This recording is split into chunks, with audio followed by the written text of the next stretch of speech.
Halo, apa kabar sahabat Pakla? Senang sekali bisa menyapa sahabat dimanapun berada.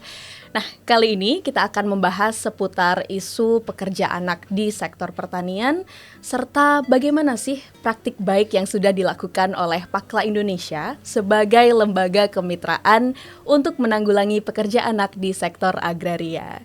Di sini sudah hadir bersama kita Bapak Andi. Halo, apa kabar? Halo, baik, sehat. Oke, Kak Andi selaku sebagai Kepala Seknas Pakla Indonesia ya. Kemudian ada juga Bang Misran.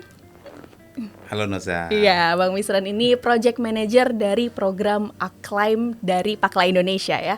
Dan hadir juga Ibu Arum. Halo Ibu. Halo Noza. Iya. Ibu Arum ini merupakan MNI atau Monitoring dan Evaluation dari Project Acclaim ya. Nah, ngomongin tentang Pakla Indonesia ya. Jadi tadi aku sempat menyebut bahwa Pakla ini itu bukan government organization, tapi juga bukan NGO atau non-government, tapi merupakan lembaga kemitraan ya, Pak Andi. Nah, betul. mungkin boleh dijelaskan seperti apa sih Pakla ini sebagai lembaga kemitraan? Ya, seperti tadi Mbak Noja sampaikan bahwa Pakla itu lembaga kemitraan dari 3 pilar ya.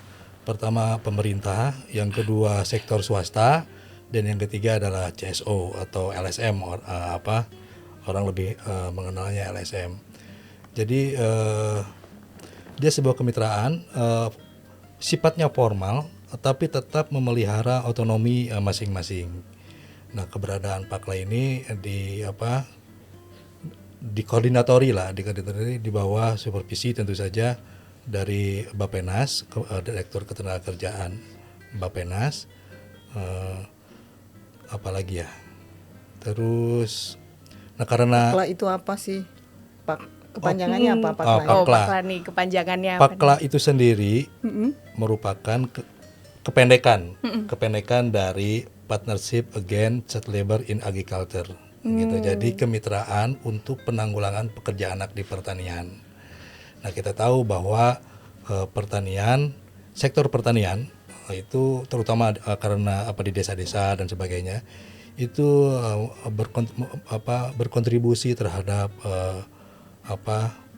pekerja anak di Indonesia. Pekerja anak kan tidak hanya ada di pertanian, Betul. tapi pertanian sesuai dengan sosial ekonominya, tradisinya, sosiologinya dan sebagainya, dan juga dari pola produksinya itu berpeluang untuk melibatkan anak. Tentu tidak semua anak yang terlibat di pertanian adalah pekerja anak, tapi sesuai dengan karakteristik proses produksinya itu memang rentan untuk menjadi pekerja anak, gitu loh. Nah, karena itu maka inisiatif didiskusikan untuk membentuk sebuah kemitraan formal.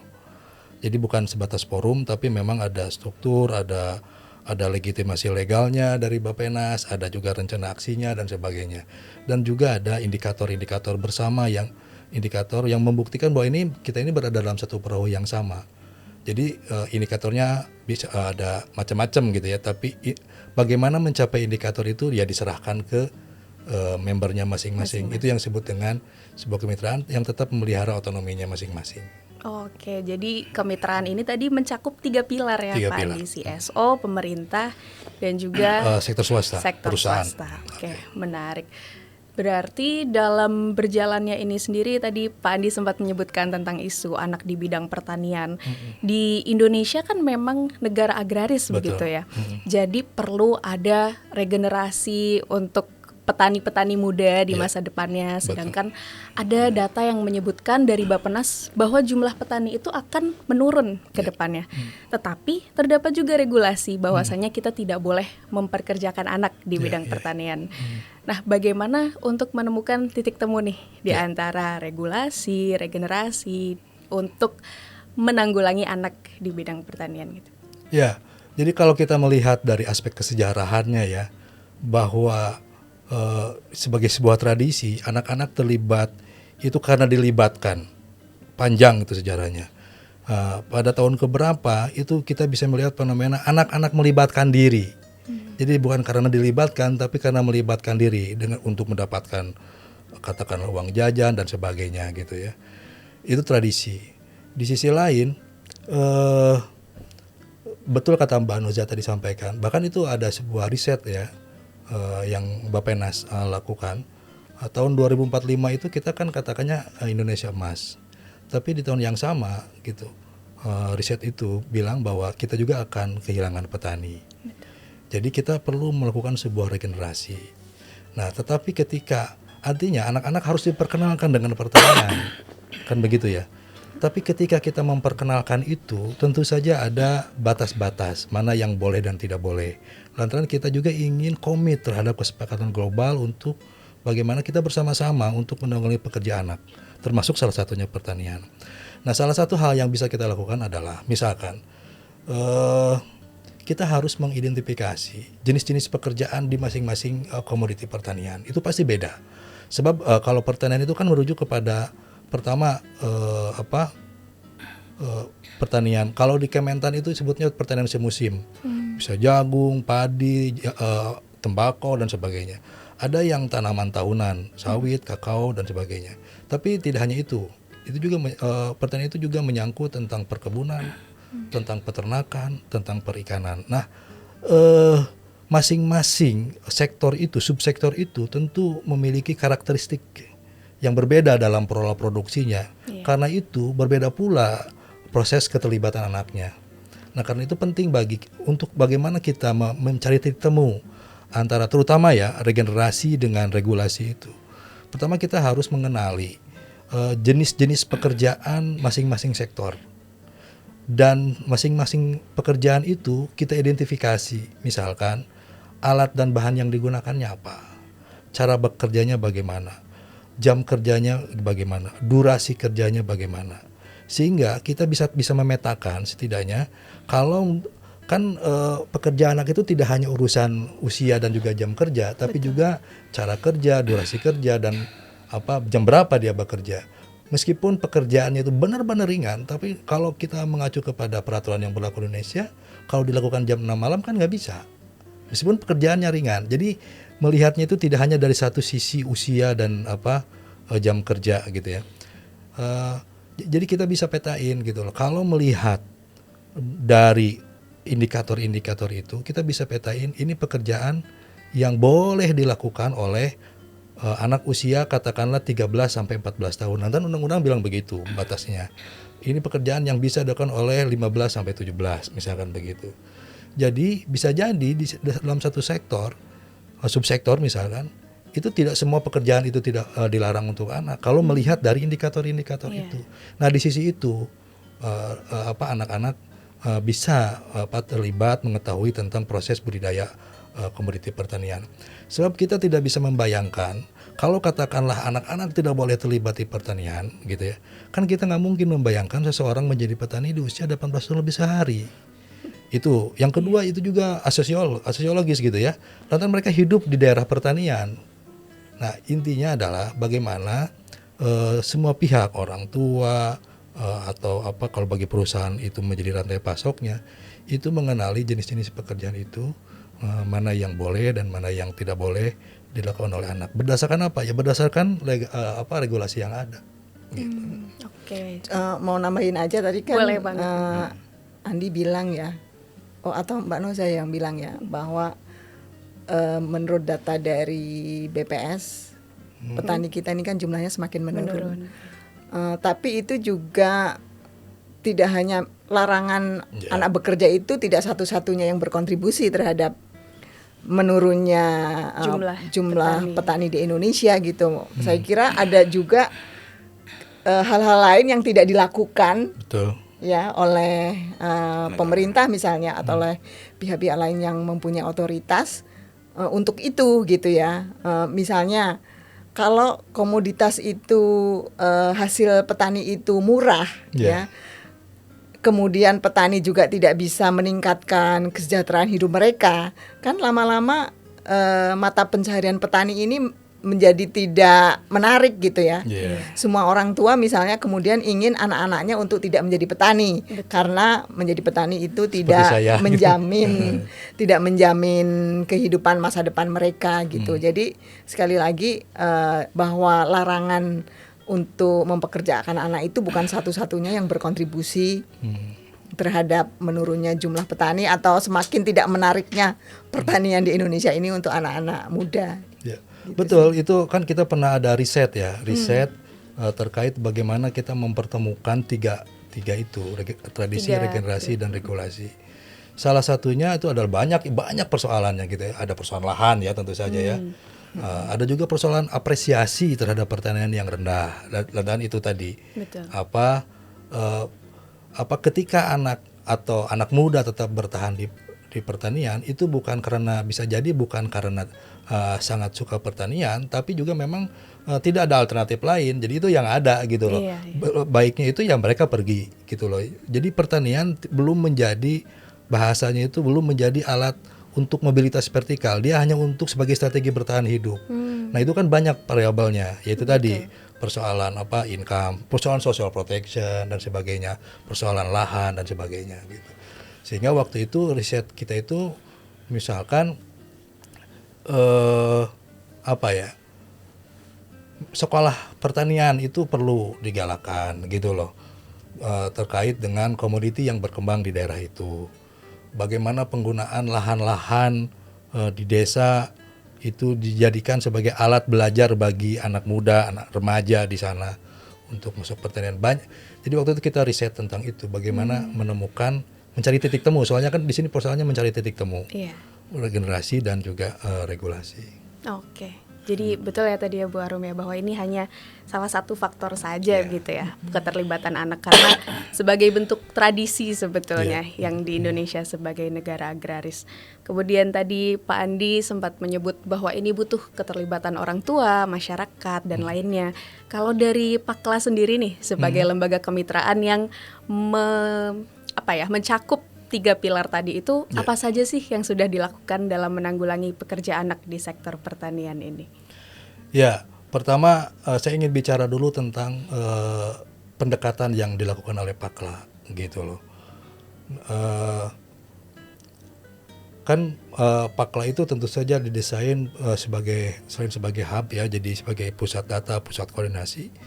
Tapi Pakla melihat bahwa pendekatan di pertanian itu yang memang sering saat ini digunakan adalah pendekatan landscape gitu loh. Landscape itu artinya kalau kita menggunakan terminologi yang dikembangkan oleh pemerintah Indonesia, desa layak anak gitu loh. Sebab kalau kita hanya kan begini, bagaimana misalkan kita mengadres atau menginformasikan terkait dengan pekerja anak di pertanian, kan terutama bagaimana mensosialisasikan dan sebagainya gitu isu ini, kan bisa aja gitu ya, kan Pakla salah satu pilarnya adalah perusahaan. Betul. Itu artinya itu melalui mitra-mitra perusahaan gitu ya. Tapi tentu saja ini datanya tidak resmi ya, tapi ini kecenderungan saja. Itu hanya 20% sampai 25% lah gitu loh. Sebuah petani yang di sebuah kawasan itu yang bermitra dengan perusahaan. Itu pun perusahaannya bisa macam-macam, tergantung komoditinya gitu ya. Artinya kan sekitar 80 atau 70% petani itu tidak bisa kita akses gitu kan. Nah, ada yang cara lain, yaitu pendekatan kita melalui poktan atau gapoktan. Nah, memang poktan dan gapoktan kan isunya tentang budidaya kan ya, bukan tentang isu. Poktan ini kelompok tani dan gabungan kelompok tani gitu ya. Nah, tapi sekali lagi petani-petani yang menjadi anggota poktan itu paling 30% dalam sebuah komunitas. Sebab anak-anak itu banyak lahir bukan dari petani. Meskipun ada ya, tapi kecenderungannya anak-anak itu pekerja anak itu lahir dari buruh tani. Ya, jadi kita bedain antara petani dengan buruh tani. Dalam beberapa perjalanan saya ke desa-desa memang sangat ya ada juga, tapi tidak besar anak-anak yang petani itu terlibat dalam komoditi. Banyaknya itu ya tetangga, artinya anaknya buruh tani gitu. Artinya kan sekitar 45% atau 50% kita tidak bisa memaparkan informasi tentang pekerja anak ke pihak-pihak yang melibatkan anak gitu ya, entah jadi pekerja anak atau bukan gitu ya. Nah, kalau kita bisa menggunakan itu yang melalui pendekatan desa. Saya selalu percaya ya bahwa desa yang baik itu bukan desa yang tidak punya masalah gitu ya. Tapi desa yang baik itu desa yang punya cara untuk mendeteksi adanya isu pekerja anak dalam hal ini. Kita yakin bahwa desa memang tidak hanya ngurus pekerja anak dan tidak hanya ngurus anak gitu ya. Betul. Tapi juga desa yang punya cara untuk menyelesaikannya. Persoalan selesai dan tidak selesai itu lain soal. Tapi setidaknya dia punya will untuk mendeteksi dan punya metodenya, caranya, dan juga punya will untuk menyelesaikannya gitu. Nah jadi dengan pendekatan itu kan, kalau dengan kemitraan dia hanya urusan dengan kemitraan dengan mitra-mitra tertentu. Bisa jadi dalam sebuah lokasi Mitra perusahaan ya, maksudnya. mitra perusahaan. Ya. Jadi tergantung komoditi, ini beda-beda, makanya sangat bervariasi gitu ya. Ini lahan saya mitranya dengan X. Nah, tapi di sebelah saya bisa jadi bukan dengan X, kan gitu ya. Nah jadi pendekatan kewilayahan atau landscape gitu ya, itu yang kita pakai untuk melengkapi pendekatan pentahelix itu, yang pendekatan aktor. Nah itu yang kita coba melalui program kesempatan, terus yang sekarang jalankan melalui program Acclaim gitu. Mungkin boleh singkat aja nih tentang program kesempatan itu seperti apa dan Acclaim gini. Ya kalau kesempatan itu Mbak Arum yang lebih tahu sebenarnya. Bukannya kamu program officernya. Tapi hubnya tadi tuh ada tambahan itu ya. Iya. Iya. Pakla sebagai hub ya. Itu Sebagai pendekatan hub. ya hub. Ada isu di titik tengah, tapi cara pandangnya berbeda. Bahwa salah satu isu pekerja anak, perusahaan punya pandangan tertentu terkait dengan isu pekerja anak. Ada yang blocking, ada yang memang ingin merespon dan sebagainya. CSO itu juga punya pandangan karena dengan posisinya, kalau CSO kan ingin memperjuangkan keadilan sosial ya, Hak sebagai anaknya. social movement ya. Betul. Yang ingin bagaimana anak-anak mendapatkan haknya gitu ya. Pemerintah sebagai regulator, tetapi terkadang satu isu yang di tengah ini perlu ada satu jembatan yang bisa mengkomunikasikan gitu, supaya bisa diatasi bersama gitu kan. Nah itu jadi Pakla itulah yang mengambil peran positif, karena belum tentu perusahaan dengan advokasinya CSO ini bisa ketemu langsung, bahkan mungkin bisa berhadapan-hadapan gitu ya.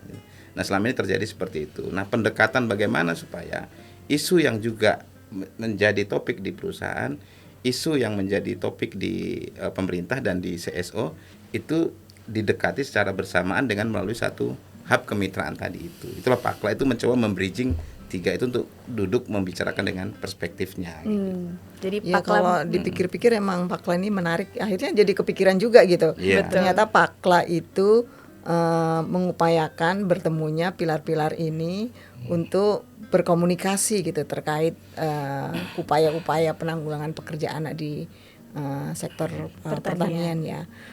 Jadi tapi sebetulnya kalau LSM dan pemerintah itu sudah agak terbiasa ya untuk melakukan komunikasi gitu. Tapi memang dengan sektor swasta itu saya kira ini jadi kayak terobosan gitu ya. Bagaimana perusahaan juga bisa satu sebetulnya bisa kelihatan gitu kontribusinya tuh apa sih. Kalau kita nggak berkomunikasi kan kita tidak tahu, seolah-olah yang melakukan upaya penanggulangan itu hanya cuman dan LSM dan pemerintah gitu. Nah dengan forum Pakla ini sebetulnya menjadi terlihat gitu ya, apa sih sebetulnya kontribusi sektor swasta dan sekaligus juga kita jadi saling mendorong gitulah dari tiga pilar ini itu untuk makanya memajukan sebagai hub komunikasi tadi itu. jembatani tiga Jembatannya pilar itu. itu ya. Menarik sih karena aku secara pribadi juga baru mengenal bentuk kemitraan ini tuh di Nah, Pakla itu yang mau Indonesia. kita lakukan dengan Acclaim tadi itu. Nah, Acclaim nih, gimana nih? Ya Acclaim itu ini tadi sebagai apa? kita melengkapi tools yang digunakan oleh hub tadi itu, oleh Pakla dengan tiga pilarnya itu. Pertama, kita melengkapi dengan satu instrumen. Instrumennya adalah instrumen standar gitu ya kan. Apa standar yang kita gunakan bersama terkait dengan melihat tentang isu pekerja anak gitu, sehingga saya nggak mengatakan sektor swasta ya, karena juga perusahaan ada yang sektor BUMN, tapi mengatakan perusahaan gitu ya. Oke, standar perusahaan apa, dan perusahaan ini juga dengan levelnya berbeda-beda gitu ya. Ada yang tadi yang di tingkat perusahaan besar, ada perusahaan kecil, bahkan rantai pasoknya ada yang sifatnya koperasi bahkan keluarga gitu. Ini kan harus punya katakanlah pandangan terhadap satu standar yang sama gitu ya. Betul. Di pemerintah tentu ada regulasi. Nah, di CSO itu juga mungkin membaca satu instrumen kebijakan tertentu. Nah, ada banyak instrumen inilah yang kemudian kita bagaimana kemudian instrumen itu menjadi satu pandangan bersama yang didorong oleh Pakra dan kemudian menjadi rujukan. Bukan kita punya regulasi baru, tidak, tapi ini standar kita seperti yang kita buat sekarang ini tentang standar praktek di ketenagakerjaan untuk pekerja anak di Indonesia pakai apa gitu, sehingga nantinya itu tidak menjadi perdebatan, dan kemudian yang diterapkan di tingkat perusahaan inti mungkin levelnya lebih tinggi, tapi di level yang tadi yang kalau ini hubungannya dengan regulasi tadi, kalau mungkin di tingkat petani, di tingkat keluarga menggunakan standar yang di bawah standar yang digunakan perusahaan besar, tetapi dia juga tetap sesuai dengan undang-undang tadi itu gitu ya, yang undang-undang yang berlaku di Indonesia ini. Nah, itu yang jadi ada beberapa selain menguatkan tentang pelaksanaan instrumen kebijakannya, juga bagaimana praktek melakukannya, jadi distribusi informasi ya, praktek baik. Mungkin di tempat A itu sudah ada yang berhasil atau melakukan satu pendekatan ya dalam penanganan pekerja anak. Nah, mungkin di tempat lain belum gitu ya. Dan itu kita punya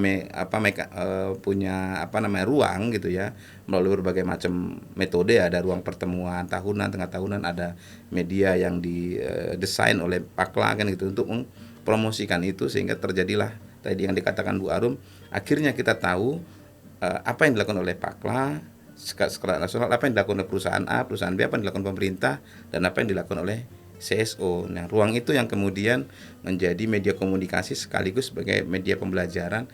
Jadi kita tidak perlu lagi harus berhadapan-hadapan dengan posisi kayak adik kuat begitu gitu.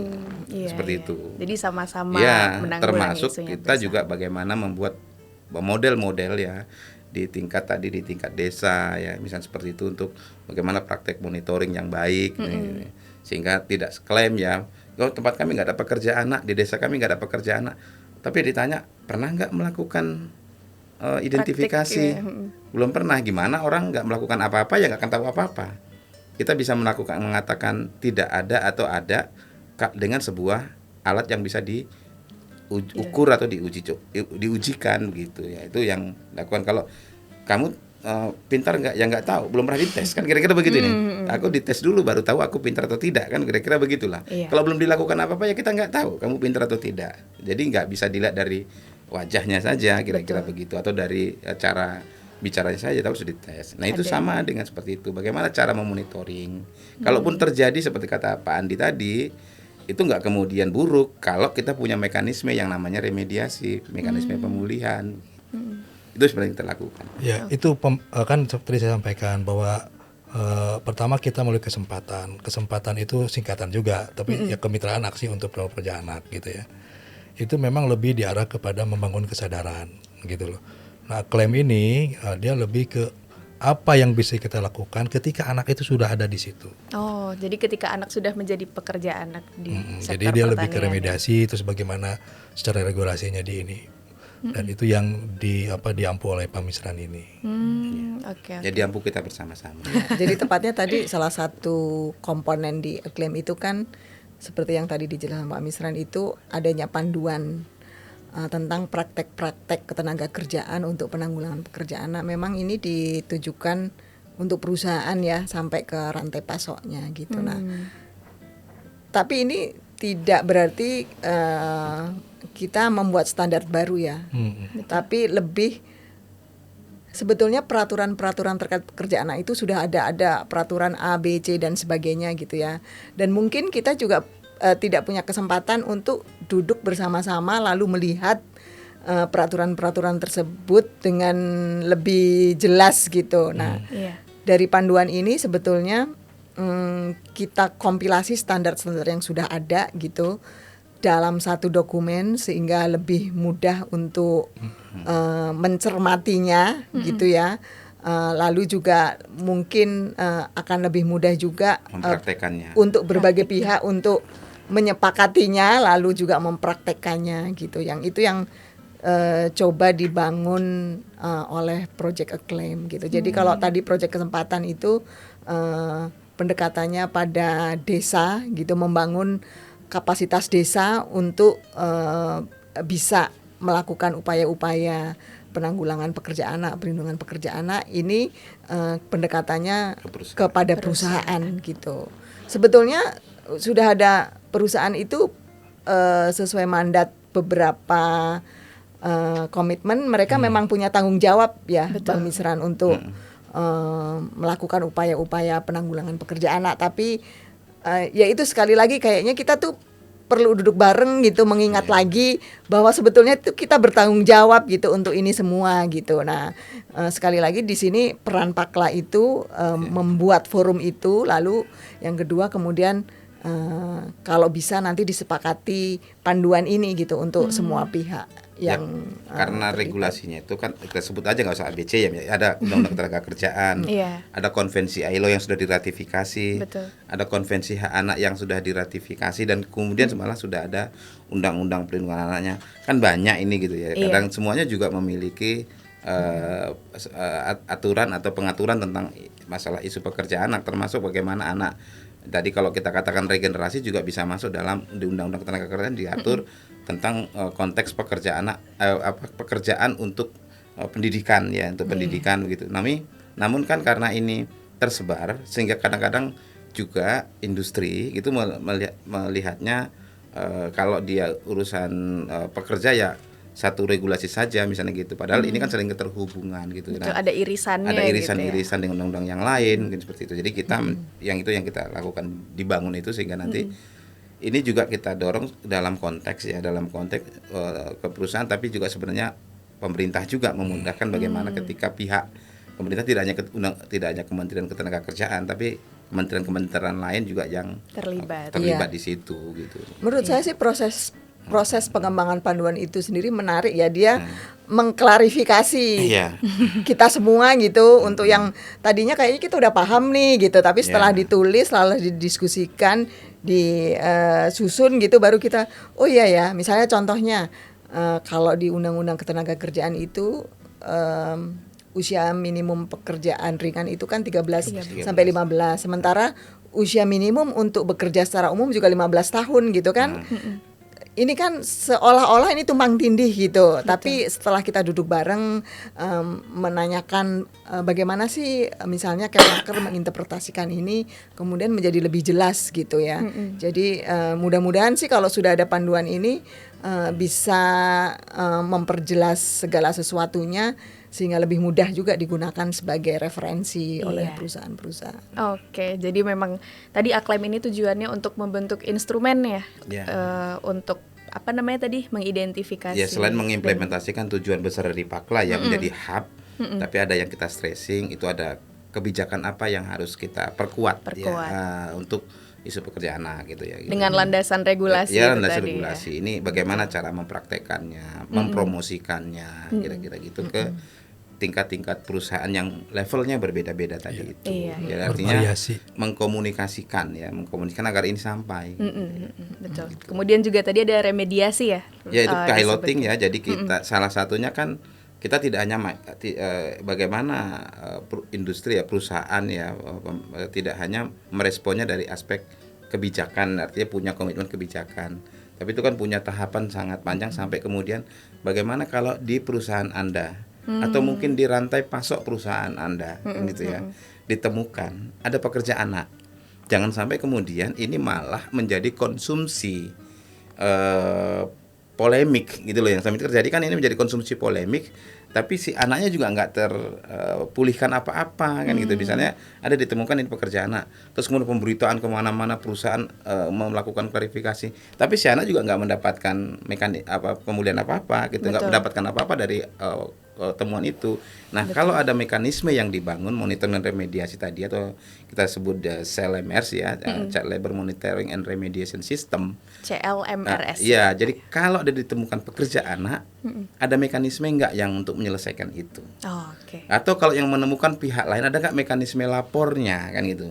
Terkadang kalau nggak ada mekanisme lapornya kan lapornya kemana-mana kira-kira Betul, gitu. belum di satu pintu Iya, gitu itu. ya. Jadi ini membangun sistem bahwa seperti yang dikatakan Pak Andi, bukan berarti tidak ada masalah dimanapun, ada masalah, tapi bagaimana sistem, mekanisme, manajemen, aturan untuk mengatasi sebuah masalah.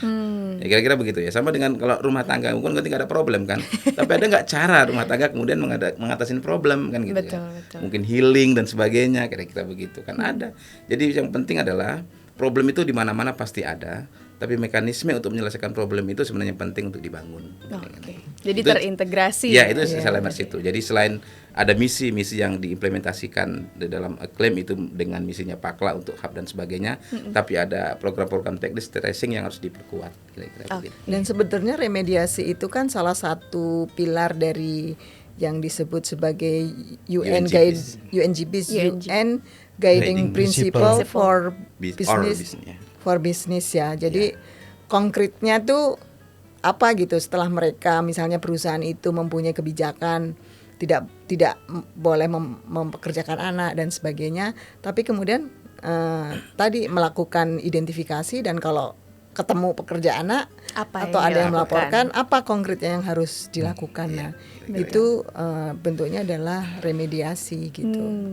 Iya. Respect, protect, remediasi. Remedi. Dan remediasi itu artinya kalau teridentifikasi pekerja anak itu harus dijamin mempunyai akses terhadap layanan-layanan yang diperlukan supaya dia bisa keluar dari situasi pekerja anak itu. Betul ya. Karena banyak faktor Ya, juga yang membuat iya. anak itu yang sebagai disebut dengan pekerja. 3 pilar pelaksanaan prinsip-prinsip bisnis dan Iya. hak asasi manusia itu ya. Menghormati, lalu kemudian melindungi, dan kemudian akses untuk pemulihan. Pemulihan Oh, iya. untuk remediasi. Singkat aja ya, nih mengenai Acclaim ini kan berarti masih berjalan ya Masih dari sampai 2023 sampai akhir 2025. 2025. Iya. Ini dilaksanakan di mana? Kemudian progresnya sejauh ini apa dan apakah ditemukan hambatan gitu? Mungkin dari perusahaan atau dari komunitas lokalnya? Sebenarnya ini kan programnya nasional ya. Karena kita kan pertama nasional karena kita melibatkan stakeholder tingkat nasional. Sasaran utamanya juga adalah pertanian secara luas ya. Namun kita tentu dalam proses pelaksanaannya piloting gitu ya. Pertama sektornya saat ini baru menjangkau 3 sektor. Yang teradres itu kakao, kemudian ada sawit, kelapa sawit, dan kemudian tembakau.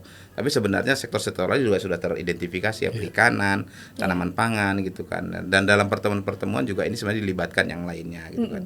Kemudian kalau wilayah secara piloting kita ada di Lombok dan di Jember, Jawa Timur, Lombok, Nusa Tenggara Barat. Ada 3 kabupaten ya, Lombok Timur, Lombok Utara, lalu kemudian itu di Nusa Tenggara Barat, kemudian di Jember itu di Jawa Timur. Tapi ini sebenarnya hanya piloting untuk ditarik menjadi percontohan nanti di tingkat nasional untuk direplikasikan oleh perusahaan-perusahaan. Bagaimana sih mekanisme yang dibangun tentang monitoring dan remediasi tadi kan gitu kan. Karena semua orang kadang-kadang nggak bisa hanya dengan membaca, mendengarkan ceramah ya, tapi juga harus dengan satu praktek gitu ya. Dan tentu tantangan tentu banyak ya, ada tantangan ini bahwa ini masih mulai dan kemudian juga sumber daya nanti di tingkat kabupatennya seperti apa, yang tadi dikatakan Bu Arum, yang pilar terakhir itu yang paling penting akses kepada layanan-layanan yang dibutuhkan untuk pemulihan anak. Nah itu seringkali memang ada kendala, tapi kita akan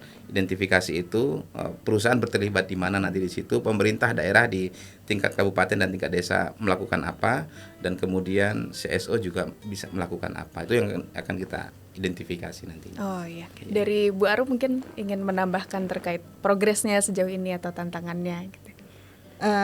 Sebetulnya kita bulan ini 1 tahun ya.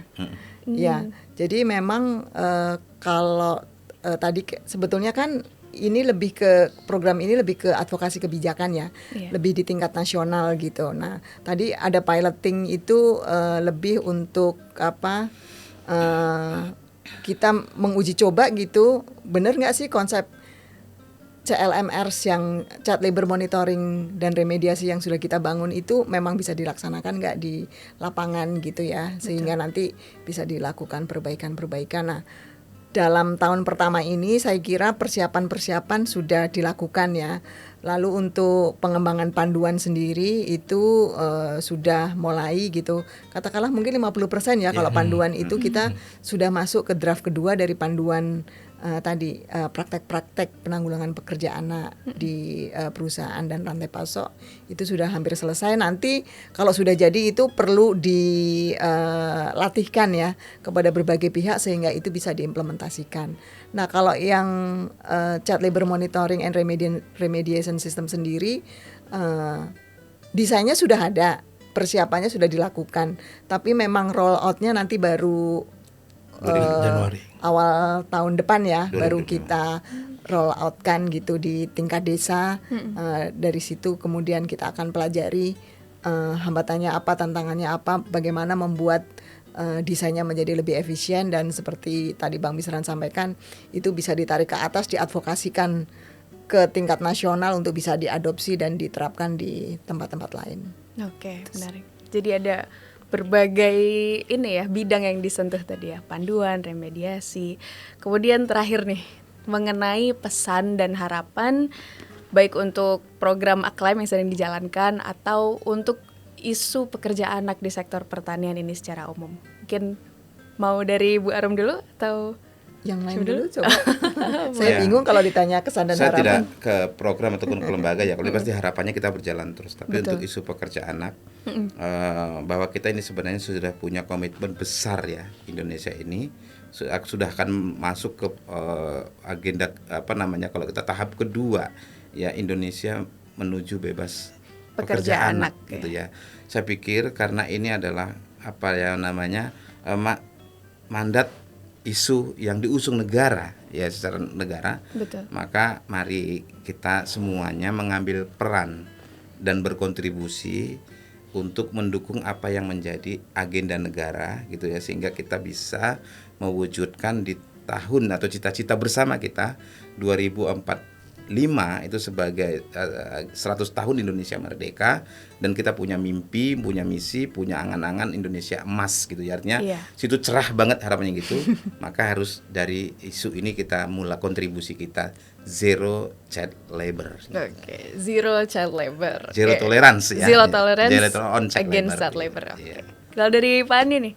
Ya, kalau saya pertama karena sebagai Seknas Pakla tentu saja titik fokusnya pada mencari titik temu terus gitu ya. Titik temu 3 itu tradisi, regenerasi, dan regulasi. Yang kedua titik temu antara 3 pilar ini, sebab 3 pilar ini memiliki gaya pendekatan, cara komunikasi yang berbeda-beda gitu. Jadi perbedaan-perbedaan ini memang kita ada perbedaan gitu dan sebagainya, tapi sekali lagi perbedaan itu tidak makin menjauhkan kita, tapi semakin mendekatkan kita. Sebab ini ada Intan dan Indra. Intan itu Intan apa nih itu pertanian berkelanjutan. Indra itu Indonesia Ramah Anak. Memang itu Indonesia yang menjadi cita-cita kita. Tidak hanya pertaniannya tidak ada pekerja anak, tapi juga pertanian juga harus berkelanjutan. Gitu dan sebagainya. Betul. Oke, siap. Pertanian berkelanjutan. Bu Arum nih. Ya, kalau saya sih ingin menekankan dari sisi monitoring dan evaluasi ya. Jadi sebetulnya upaya-upaya penghapusan pekerja anak kan sudah cukup lama menjadi kegiatan upaya-upaya di Indonesia juga gitu. Nah, sebetulnya monitoring dan evaluasi dari program-program pekerjaan yang ada itu sangat perlu untuk diperkuat, karena melalui MNI ini kita sebetulnya kalau diterapkan sebagaimana seharusnya itu kita bisa belajar banyak dari apa yang sudah kita lakukan, sehingga kita tidak mengulang kesalahan, dan sebetulnya kita juga perlu sebetulnya membuat terobosan-terobosan gitu, sehingga saya sih yakin ya pasti suatu saat itu pekerja anak pasti akan terhapus ya.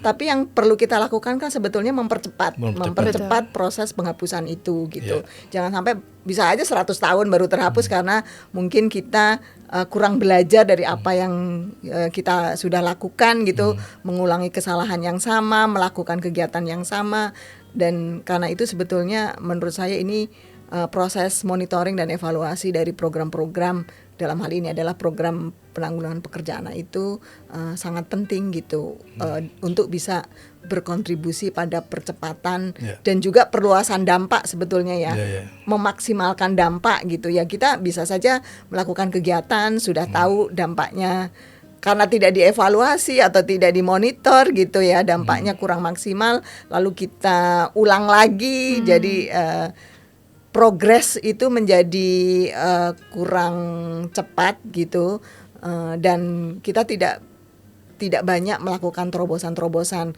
kalau kita melakukan business as usual gitu. Jadi monitoring dan evaluasi, lalu juga mempelajari apa-apa di masa lalu yang sudah kita lakukan itu sangat penting untuk bisa membuat terobosan-terobosan ke depan, sehingga program-program pekerjaan anak ini lebih berdampak dan kemudian mempercepat juga penghapusannya gitu. Wah. Karena itu disebut acclaim project-nya. Jadi untuk mengakselerasi accelerating impact ya gitu ya. Jadi sahabat Pakla, tadi sudah kita dengarkan ya bersama-sama sebenarnya Pakla itu sebagai lembaga kemitraan seperti apa, dan juga praktik baik yang sudah dilakukan Pakla melalui program Acclaim dari Kang Andi selaku Seknas, Pak Misran selaku Project Manager, dan juga Bu Arum ya selaku MNI dari Acclaim. Semoga dari episode ini teman-teman tahu sahabat Pakla nih, jadi lebih tahu sebenarnya isu pekerja anak di sektor pertanian seperti apa, dan juga turut mendukung ya kalau bisa berkolaborasi nih dengan Pakla, dan juga bersama-sama kita menghentikan dan menanggulangi pekerja anak untuk zero child labor. Sekian dari episode ini, terima kasih dan jangan lupa untuk terus menonton Pakla Talks.